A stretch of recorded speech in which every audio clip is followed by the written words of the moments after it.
కార్యక్రమాన్ని ఇంత ఘనంగా జరపడానికి మన ప్రభుత్వం ఇచ్చిన కానుకగా నేను ఈరోజు మీకు ఇస్తున్నాను. ఒక 5 minutes లో మీ లాస్ట్ ఇయర్ చెక్ మనకు రిలీజ్ అయింది 1,91,000. సో 1,91,000 చెక్ మీకు ఇస్తాను ఈరోజు. ఆయన ఇచ్చిన మార్గాన్ని, ఆయన ఇచ్చిన బోధన కూడా, మీ బోధనను కూడా గుర్తించుకొని అదే మార్గంలో మనం అందరం నడుచుకుంటూ ఒక సొసైటీకి మంచి చేసి మేలు చేద్దామని కోరిక. అంతే. Thank you. ఎందుకంటే సమాజంలో ఏ వర్గం కూడా వెనుకబడ్డా సమాజానికి నష్టం, దేశానికి నష్టం. వాస్తవం చెడు. మనం అనుకుంటున్నాం అదే మేము మెద్దగా అయిపోతున్నామా, ఏదో తీరుగా మనమే ఉండాలని ఆలోచన చేస్తాం. కాదు, అది సంత్ సేవలాల్ గారు వాస్తవంగా మానవ ఆకారంలో పుట్టిన ఆయన ఒక భగవంతుడే అనుకోవాలి. ఎందుకంటే ఈరోజు దేశవ్యాప్తంగా పూజింపబడుతున్న వ్యక్తి, ఆయన ఆదర్శము, ఆయన చూపిన ఈ మార్గం ఏదైతే ఉందో ఈరోజు ఇంతమందిని విద్యావంతులను చేసి ఇంతమంది చదువు కారణమైన వాస్తవంగా ఆయనను దేవుని కన్నా ఎక్కువ పూజించాల్సిన అవసరం ఉంది. ఇంతమందికి జీవితాన్ని ప్రసాదించింది. వాస్తవం కూడా నాకు ఉదయం నుంచి దగ్గర 20 గ్రామ తాండాలుల్లా సేవలాలు జయంతి ఉంది, ఒక్కసారి వచ్చిపో అన్నంట. వాస్తవం కూడా పోలేం, అన్ని ఒకటే టైంలో జరుగుతాయి కాబట్టి జనాలు ఎందుకు జమ్ము కూడా లేదంటే అన్ని ఊళ్ళలో జరుపుతా ఉన్నారు. వాస్తవం వచ్చాడు. మరి వాస్తవంగా గిరిజనులు, లంబాడీలు మేజర్గా అడవుల్లో, గుట్టల్లో, తాండాల్లో ఒకప్పుడు వాస్తవంగా ఏ పరిస్థితిలో వాళ్ళ పోనీక మార్గాలు లేక, తిననీక లేక, ఆ ఉన్న భూమిని పంటలు పండించుకొని పండితే పండకుండా అక్కడ బతికేవాళ్ళు ఒకప్పుడు. ఇవాళ మీకు అదే అదృష్టంగా భావిస్తున్నాను నేనైతే. ఇవాళ మీద ఏదైతే అడవులు ఉన్నారో, ఎక్కడైతే ఉన్నారో ఆ భూములు మిగిలించుకున్నారో ఇవాళ మీరు కోటీశ్వరులు. మీ పిల్లలు ఇవాళ విద్యావంతులయ్యారు. ఇవాళ నేను చెప్తా ఉన్నా, ఎక్కడ చూసినా రెవెన్యూ చూసుకో, పోలీస్ చూసుకో, ఇంకా కలెక్టర్లు చూసుకో, డాక్టర్లు చూసుకో, ఇవాళ ఏ దాంట్లో ఏ రంగంలో చూసినా గిరిజనులు వచ్చేసి దాంట్లో ఆలోచన చేయాల్సిన అవసరం లేదు. మంచి చదువునిస్తా ఉన్నారు. మీరు కోరేది ఒకటే, అప్పుల పాలైనా కూడా ఫీజులు కట్టి చదివిపిస్తా ఉన్నారు. నేను ఎంతో మందిని చూస్తూ ఉంటాను. నిజంగా మీరు చేయాల్సింది ఒకటే, సంత్ సేవలాల్ గారికి మనము ఈరోజు ఏవైతే నివాళులు అర్పిస్తున్నామో మన పిల్లలకు ఆయన పేరు మీద మన పిల్లలను చదివించగలిగితే అదొక్కటే జాలిగా. మనకు ఏ భూమి అవసరం లేదు, ఏ ధనం అవసరం లేదు, ఏది అవసరం లేదు. భగవంతుడి కృప, ఆయన కృప మన పిల్లల మీద ఉండాలని నేను కోరుకుంటా ఉన్నా. మరి ఆ విధంగా ముందుగా రేవంత్ రెడ్డి గారికి కూడా ధన్యవాదాలు తెలపాలి. ఇది గమనించి నిజంగా కూడా మనకు హాలిడే ప్రకటించడం అంటే మామూలు విషయం కాదు, ఆషామాషి కాదు. అంటే మీ ప్రాధాన్యతను గుర్తించి రేవంత్ రెడ్డి గారు కూడా ఈరోజు సెలవు ప్రకటించినందుకు ఆయన కూడా హృదయపూర్వక ధన్యవాదాలు తెలుపుతాం. విధంగా దీన్ని పాఠ్యాంశంగా కూడా ఒకటి చేయాలి. ఎందుకంటే ఒక మంచి వ్యక్తిని మనం ఎక్స్పోజ్ చేసుట్లా తప్పులేదు. అందులో ఒక మంచి వ్యక్తిని చిన్నప్పటి నుంచే పిల్లలకు చదువు ద్వారా జరిపిస్తే ఈయన కూడా సంత్ సేవలాల్ ద్వారా సమాజంలో ఒక వర్గము, ఆయన ఒక వర్గానికే కాదు సమాజానికి కూడా మంచి మార్గాన్ని సూచిస్తున్నాడు. కాబట్టి ఆ విధంగా కూడా ఆలోచన చేయాలి. ఇక బోలాశంకరుడు అయితే మన పక్క గుండెనే ఉన్నాడు. గుడులు బండ్లు రెండైతే కంపల్సరీ ఎక్కడ గుడి ఉన్నా ఆయన చెయ్యి ఉంటుంది, ఎక్కడ బడి కావాలన్నా కూడా ఆయన చెయ్యి ఉంటుంది. దాంట్లో ఎవరు చెప్పాల్సిన అవసరం లేదు. మీరు అనుకున్నట్టుగా ఆ రోజు మీరందరూ కూడా నా దగ్గరకు వచ్చి అడిగినప్పుడు యాదన్న గారు ఉండ్రి, బాబర్ ఖాన్ గారు ఉండ్రి, అందరు ఉండ్రి. మేము మళ్ళీ తుల్జాబావాని మాతానికి పోవాల్సి వస్తున్నది. గుడి లేక మాకు షాద్నగర్ గుడి కావాలి. ఒక గుడికి నువ్వు జాగ చూపిస్తే మేము గుడి కట్టుకుంటాం. మళ్ళీ అమ్మవారితానికి పోవాలంటే చాలా ఖర్చుతో కూడుకున్న పని. మా దగ్గర అంత డబ్బులు ఉండవని అన్ని కోరినప్పుడు, అందరూ కూడా కోరినప్పుడు నేను ఇక్కడ మున్సిపాలిటీలో ఈ స్థలాన్ని వాళ్ళకి అప్పచెప్పడం జరిగింది. దాని ప్రకారమే మంచిగా నిర్మించుకోవడం జరిగింది. వాస్తవంగా అనుకున్నంత అభివృద్ధి అయితే కాలే. మనం అనుకున్నాము ఎంత బాగా చేసుకుంటారు మనకి. అని కాంపౌండ్ వాళ్ళు కట్టుకొని మీరు ఇది నిర్మించుకొని ఇది మీరు ఇంతమందం చేసినందుకన్నా ఇది మీకు మిగిలిపోయింది, లేకపోతే ఇది కూడా మిగిలిపోతుంది. మేము గమనించండి, ఇది మీరు చేయకపోతే మీ దాని కూడా పోతే మున్సిపాలిటీనే ఉంటుండే. కాబట్టి నేను కోరేది ఒకటే, ఎన్ని చేసినా ఏది చేసినా ఆయన చేస్తున్నాడు. కమిటీ వాళ్ళు చెప్తా ఉన్నారు, ప్రతి మండలంలో కూడా కట్టియాల్సిన అవసరం ఉంది. అన్ని గుళ్ళు కడతా ఉన్నాం, మీ గుళ్ళు కూడా కట్టండి. మీకు ఏదైనా అవసరం ఉంటే వాస్తవంగా గవర్నమెంట్ పరంగా చేయగలుగుతాడు, తన సొంత పరంగా చేయగలుగుతాడు, మాతను కూడా చేపించగలుగుతాడు. ఆయన వాస్తవంగా ఈ కాన్స్టిట్యున్సీకి నిజంగా కూడా ఆయన కూడా ఒక వరం లాగానే అనిపిస్తుంది నాకైతే. ఎందుకంటే విద్యా సంస్థలు చూస్తా ఉన్నాం, అదేవిధంగా సేమ్ టైంలో గుళ్ళు కూడా చూస్తా ఉన్నాం. ఎన్ని గుళ్ళకి ఇచ్చిండు ఇప్పటికీ, అన్ని గుళ్ళు ఇస్తా ఉన్నాడు. స్కూళ్ళు, కాలేజీలు, కొత్త కాలేజీ కడుతున్నాం, మధ్యాహ్నం భోజనం పెట్టాం. ఇవన్నీ కూడా ఏమిటి నెక్స్ట్ ఫ్యూచర్ ఇది. ఇలా మనం ప్రతి రూపాయి కూడా నెక్స్ట్ ఇది ఫ్యూచర్ సంబంధించింది. నువ్వు అదే విద్య బడిపోయినోడికి వాడికి విద్య వస్తుంది, విద్య వస్తే వాడి కుటుంబాన్ని బతికిస్తాడు, వాని ఊర్లో వాడికి ఒక పేరు చేస్తాడు, వాని ఊరికి పేరు చేస్తాడు, వాని అమ్మనాన్నకి పేరు చేస్తాడు. ఈ విధంగా ఉంటుంది. అదే గుడిపోతే భక్తి శ్రద్ధలు ఒక దానికి అలవాటు పడతాడు. ఆ విధంగా ప్రయత్నం చేసినందుకు మీకు అందరు కూడా మరి ఒకసారి హృదయపూర్వక ధన్యవాదాలు తెలుపుకుంటూ సేవాలాల్ మహారాజు యొక్క జన్మదినం పురస్కరించుకొని ఒక చరిత్రను సృష్టించిన గొప్ప మహనీయుడు కాబట్టి వారు ఈరోజు జన్మించిన సందర్భంగా మనమందరం కూడా అధికారికంగా గిరిజన సోదరుల వాళ్ళందరూ వేదిక మీద ఉన్న పెద్దలందరూ కలిసి కూడా ఈ జయంతి ఉత్సవాలను చాలా సంతోషంగా ఆనందంగా జరుపుకుంటా ఉన్నాం. కాబట్టి ఎవరికైనా ఒక చరిత్ర ఎందుకుంటుందంటే సమాజ స్థాపనకు సమాజాన్ని మేలు కోరిన గొప్ప మహనీయులకే ఆ పేరు ప్రతిష్టలు ఉంటాయి. కాబట్టి చరిత్ర ఉంటది. కాబట్టి ఆ చరిత్రను మనం స్మరించుకోవాల్సిన అవసరం ఉంది. కాబట్టి వారు సూచించిన సూచనలు గాని మార్గాలు గాని మనము వంట పట్టించుకున్నట్టయితే మన లోపల, మన జీవితం లోపల ఒక మార్పు వస్తుందనే ఒక ప్రయత్నం ఈ ప్రభుత్వం చేస్తా ఉంది. కాబట్టి మరి ఈ కార్యక్రమానికి ఇవాళ సోదరులారా, రాజకీయ పార్టీలు వస్తూ ఉంటాయి, పోతా ఉంటాయి, నాయకులు వస్తూ ఉంటారు, పోతా ఉంటారు. కానీ ఈ దేశానికి స్వాతంత్రం తెచ్చిన పార్టీ మీ అందరికి తెలుసు. ఇవాళ స్వాతంత్రం వచ్చిన తర్వాత ఒక గొప్ప వ్యక్తి భారతదేశంలో అందరూ సమానంగా స్వేచ్ఛగా బతకాలని చెప్పి ఒక రాజ్యాంగాన్ని, ఒక దిశ నిర్మాణం చేసిన గొప్ప వ్యక్తి డాక్టర్ బిఆర్ అంబేద్కర్ గారు.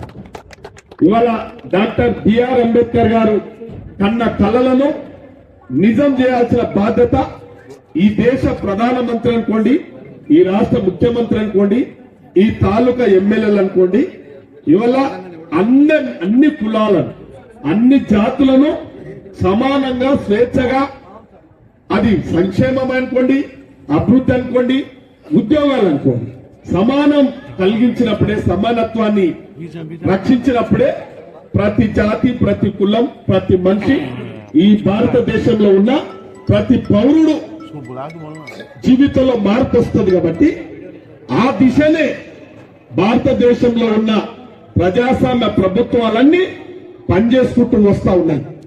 ఇవాళ ప్రత్యేకంగా ఇవాళ 1739లో అనంతపూర్ జిల్లా గుత్తి మండలం రామ్జీ నాయకులో పుట్టిన ఈ యొక్క చరిత్ర సృష్టించిన భగవత్ స్వరూపుడు, కారణ జన్ముడు సంతు సేవాలాల్ మహారాజ్ గారు రాజ్యాంగం సృష్టించక ముందే ఈ యొక్క దేశంలో గిరిజనుల లోపల వాళ్ళ జీవితాలలో ఒక మార్పు రావాలి, వాళ్ళ సంస్కార హీనులుగా చూస్తా ఉన్నారు ఈ దేశం, వాళ్ళు సంస్కారవంతులుగా తీర్చిదిద్దాలి.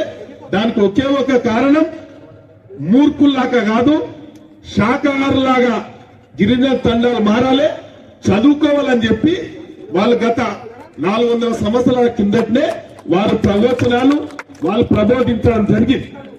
ఇవాళ ప్రభుత్వాలు అప్పుడప్పుడు ఎందుకు చరిత్రను వెలికి తీస్తారంటే,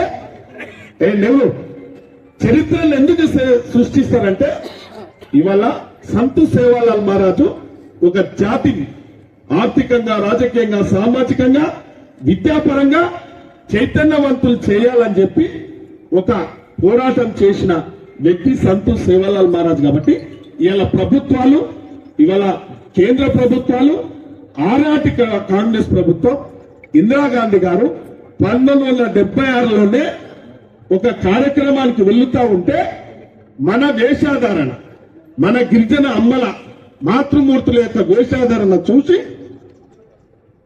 స్పందించి ఆ ప్రోగ్రామ్ లో పోతూ ఆగి ఆ గిరిజన మాతృమూర్తులతోని మాట్లాడడం జరిగింది.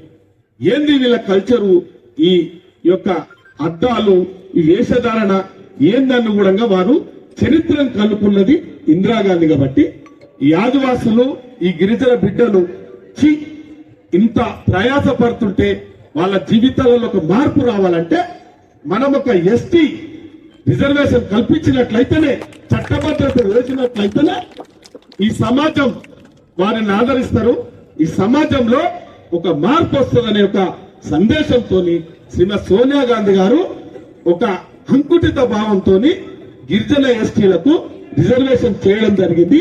అది రాజ్యాంగబద్ధంగా, రాజకీయాలలో, ఉద్యోగపరంగా అన్నిటిని కల్పించింది ఆ రోజు కాంగ్రెస్ పార్టీ అని చెప్పి మీ అందరికీ తెలుసు విషయం. కాబట్టి ఒక గౌరవంతో ఉండాలి.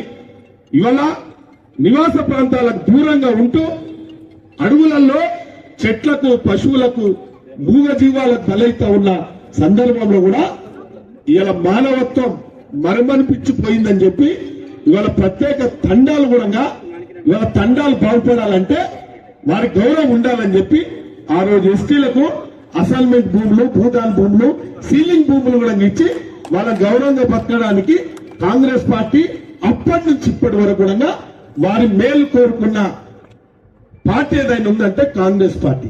ఇవాళ గిరిజనులు కూడా నేను ఈ వేదిక నుంచి గంట పరంగా చెప్పగలుగుతా, నీతికి, నిజాయితీకి, నమ్మకానికి, మాటకు మారు పేరు గిరిజన జాతి. ఇవాళ అన్ని జాతులలో, అన్ని కులాల కంటే ఇవాళ కొద్దిగా కొంతమంది ఉండొచ్చు. ఆధిపత్యం నడవకపోతే ఓ తీరు, ఆధిపత్యం నడిస్తే ఓ తీరు ఇలా కొంతమంది దగ్గర ఉండొచ్చు. కానీ నీతికి, నిజాయితీకి, నమ్మకానికి ఎక్కడైనా చెప్తా. నేను గిరిజన సోదరులకు, గిరిజన తండాలను అత్యంత ప్రీతిపరంగా చూసే వ్యక్తిని నేను. అప్పుడు ఇప్పుడు మంగులాల్ గారు చెప్పారు, వాస్తవమే. కష్టకాలాలు ఉన్న రోజు వాళ్ళు కష్టంలో ఉన్నారు, మేము కష్టంలో ఉన్నాము. మా మిట్టినాకు పెద్ద మనిషి మాకందరికి వాస్తవం చెప్తున్నా. కల్మషం లేనోడు అప్పుడప్పుడు కొందరు ఆగం చేస్తే ఆగం అవుతా ఉంటాడు. దుర్మార్గులు వాళ్ళ నిజం మాట్లాడుతున్నా నేను. మేము మంగులాల్ మాట గాని, రామవతరాజు మాట గాని, ఇలా మిట్టునాయక్ మాట గాని ఏ రోజు 15-20 సంవత్సరాల నుంచి ఏ రోజు నో అనే ఒక్క మాట కూడా నో అనలేదు.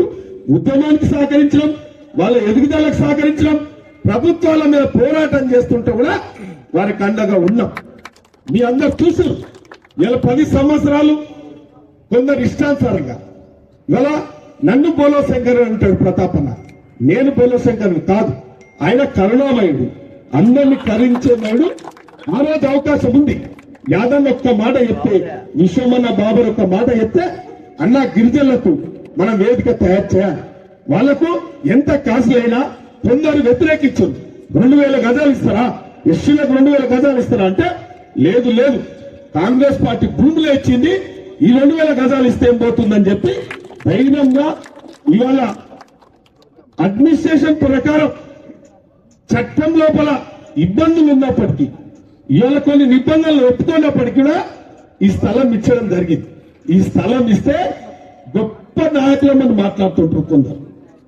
గొప్ప నాయకులు, గిరిజన నాయకుల యొక్క ముసుగులో గొప్ప నాయకులమని మాట్లాడుతుంటారు. ఇవాళ మీకు చిత్తశుద్ధి ఉండాలి. ఆయన ఎక్స్ఎమ్మెల్యే పొలం ఇస్తే, మన జాగా ఇస్తే, 2000 గజాల జాగా ఇస్తే దీన్ని ఏం చేసినాం అనేది ఒక్కసారి క్వశ్చన్ వేసుకోవాలి. మనం ఏం జరిగింది 10 ఏళ్ళని వాస్తవాలు మాట్లాడుకోవాలి. నేను రాజకీయాలు చేస్తలేను. ఇవాళ మీ మేలు కోరిన అయితే దీని రూపురేఖలు మారాలి. భోగిబండారు వేసిపోయి ఫోటోలు దిగితే సరిపోదు, ఫ్లెక్సీలు కట్టుకుంటే సరిపోదు. ఆచరణలో మనం మా అభివృద్ధి కోరుకోవాలి, మన సంక్షేమం కోరుకోవాలి. ఇలా కాంగ్రెస్ పార్టీ ఇచ్చిన రిజర్వేషన్ తోని గొప్ప గొప్ప నాయకులు, గొప్ప గొప్ప ఉద్యోగస్తులు. చాలా సంతోషం. మా పంతునాయక్ బిడ్డ గారు, మా డిఎంఎల్హెచ్ఓ గారు ఈడ కనబడితే చాలా సంతోషం అవుతుంది నాకు. ఇదేదో నటన కాదు నాకు.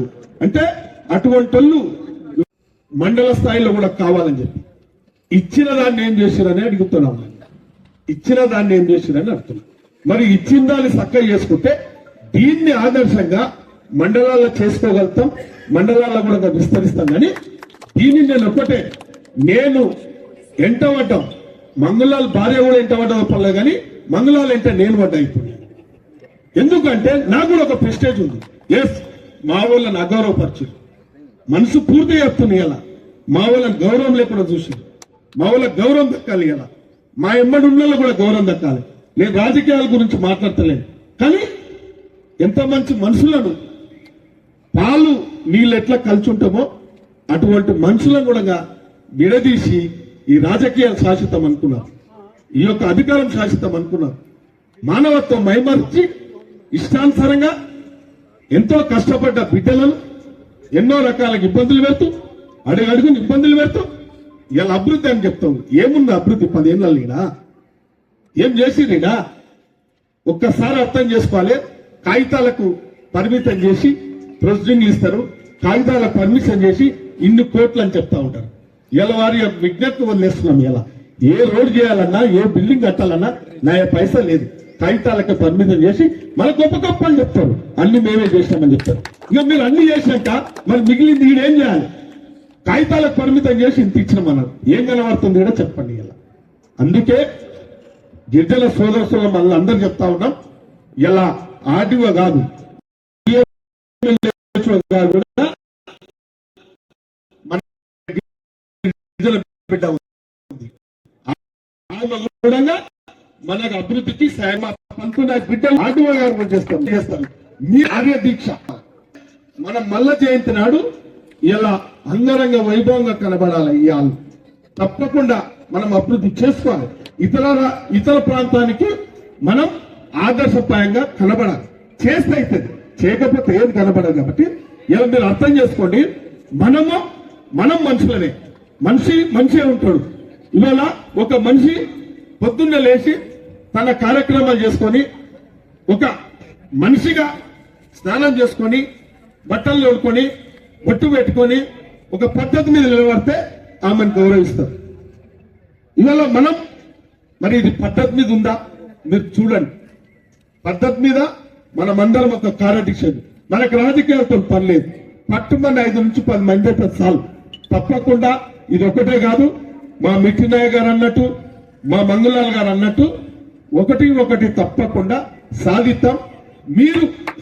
మీరు వేదిక మీద ఉన్నోళ్ళు ప్రలోభాలకు గురిగాకండి, రాజకీయాలకు బలిగాకండి. మీ మీద నాకు నమ్మకం ఉంది. మీరు చెప్పింది విన్నాం. రామావతి రాజు నన్ను శాసించేవాడు, అన్ని మాటలు వినిపించేవాడు. మిథునాకి ఏం చెప్తా చేసేవాళ్ళు. ఆడికి వైరు ఊగులాస్తూనే ఉంది, ఏమి లేదు. ఆడ ఉట్టిదే ఊగులాటనే ఉన్నది. కాబట్టి వాళ్ళ మాట చెల్లదు, వాళ్ళ మాట ఎవరు విన్నారు. ఒకటే శివలాల్ మహారాజ్ వచ్చినప్పుడు, జయంతి వచ్చినప్పుడు ఇక్కడ ఊలాడాలే పోవాలంతే. అట్లా కాదు. మీరు ముందర ఉండండి. రామావతి రాజు గారు, మిఠునాయ్ గారు, మంగళాల్ గారు కూడా అన్ని చెప్పినాం. మంగళాల్ గారికి ఎన్ని ఇబ్బందులైనా నాకు తెలుసు ఆ విషయాలు. మీరు ఒక్కనాడు కూడా అడ్డం నిలవలేదు. ఇలా గొప్ప గొప్ప నాయకుడు ఒక ఆయన మాట్లాడుతూ ఉంటాడు, ఈ గిరిజన జాతికి ఏం చేసిండో చెప్పాలి. ఇలా మీరు ఒక తీర్మానం చేయాలి. ఏమేం చేయాలో చెప్పండి. గిరిజనుల గురించి ఏమేం చేయాలో చెప్పండి. మాకు ప్రజలు, మీరు అందరు కలిసి ఒక అవకాశం ఇచ్చారు. రాజకీయ అధికారం ఎవరికి రాదు, గుంజుకున్న రాదు, కొట్లాడిన రాదు.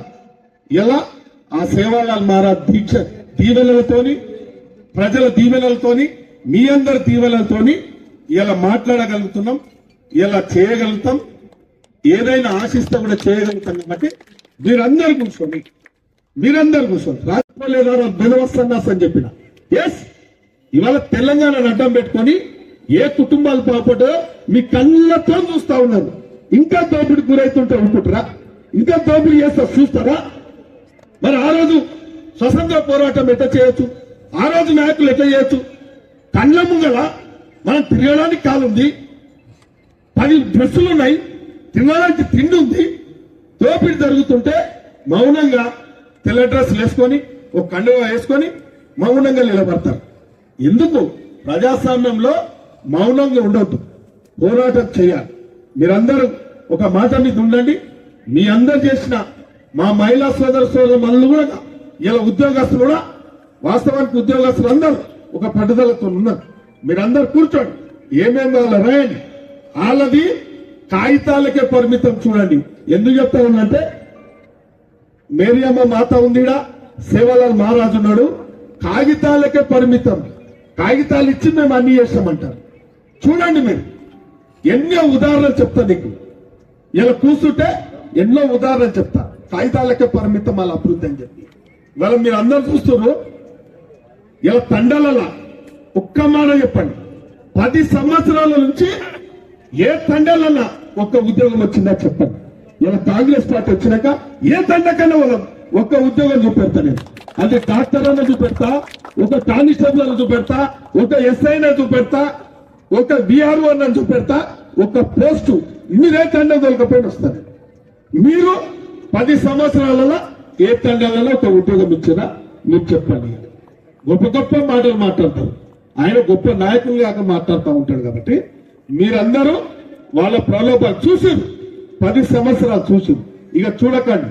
ఉన్న 5-10 మంది మైనా మన జాతికి కావాల్సింది మన ఆరాధ దైవం సేవలాల్ మహారాజు గుడే మనకు వేదిక. ఇక్కడి నుంచే మంచి కార్యక్రమాలు చేసుకుందాం. మేమందరం మీలో ఒక్కనిగా ప్రతాపన్న అయినా, యాదన్న, విశ్వమన్న, బస్వమన్న, తిరుపతి రెడ్డి అయినా, చిన్నన్న అయినా, ఎవ్వరమైనా మీకు అందుబాటులో ఉండేటోళ్ళం. ఒక మాట చెప్పాలంటే మీ చెప్పు చేతుల్లో నచ్చేటోళ్ళం. వాస్తవం చెప్తుంది, ఏదో మాటలు కాదు. ఇలా ఆవేదనతో చెప్తున్నా. మనమందరం ఒక నమ్మకమైన గిరిజన జాతి కాబట్టి నమ్మకానికి మాటకి మారిపోయారు కాబట్టి మీకు అండగా ఉంటాం. తప్పకుండా ఏ కార్యక్రమం తీసుకుందాం. సంత్ సేవలాల్ మహారాజు జయంతి వచ్చేసారి ఈ విధంగా కాకుండా కన్నుల పండుగగా రాష్ట్ర స్థాయిలోనే కన్నుల పండుగ ఏమన్నా ఉంటే షాద్ నగర్ అనే పేరు ఏదైనా గిరిజన సేవలాల్ మహారాజు యొక్క జయంతి జరుగుతుంది అంటే షాద్ నగర్ లో చూసి నేర్చుకోండి అనే విధంగా ఉండగా రేపు భవిష్యత్తులో ఉండాలని చెప్పి అప్పటి వరకు మన యొక్క పెద్దలు ప్రతాపాన్ని ఇచ్చిన స్థలాన్ని మంచిగా అన్ని రకాలుగా వాడుకొని మేరియమ్మ గుడి, సేవలాల్ యొక్క గుడి కట్టుకుంటూ, కమ్యూనిటీలు కట్టుకుంటూ చేసుకుంటూ తప్పకుండా కమ్యూనిటీ ఆ రోజు నేను చెప్తే మంగళాల్ గారు అన్నారు, అలా చిన్న చిన్న ఫంక్షన్లు కూడా కొందరు చేసుకుంటారంటే తప్పకుండా 25 లక్షలే కాదు ఇంకో కూడా శాంక్షన్ చేద్దాం. తప్పకుండా దీని యొక్క రూపురేఖలు మార్చాలే. వాళ్ళ యొక్క కుట్రలు ఏవైతున్నాయో ఆ కుట్రలు సాగకుండా చూసుకోవాల్సిన బాధ్యత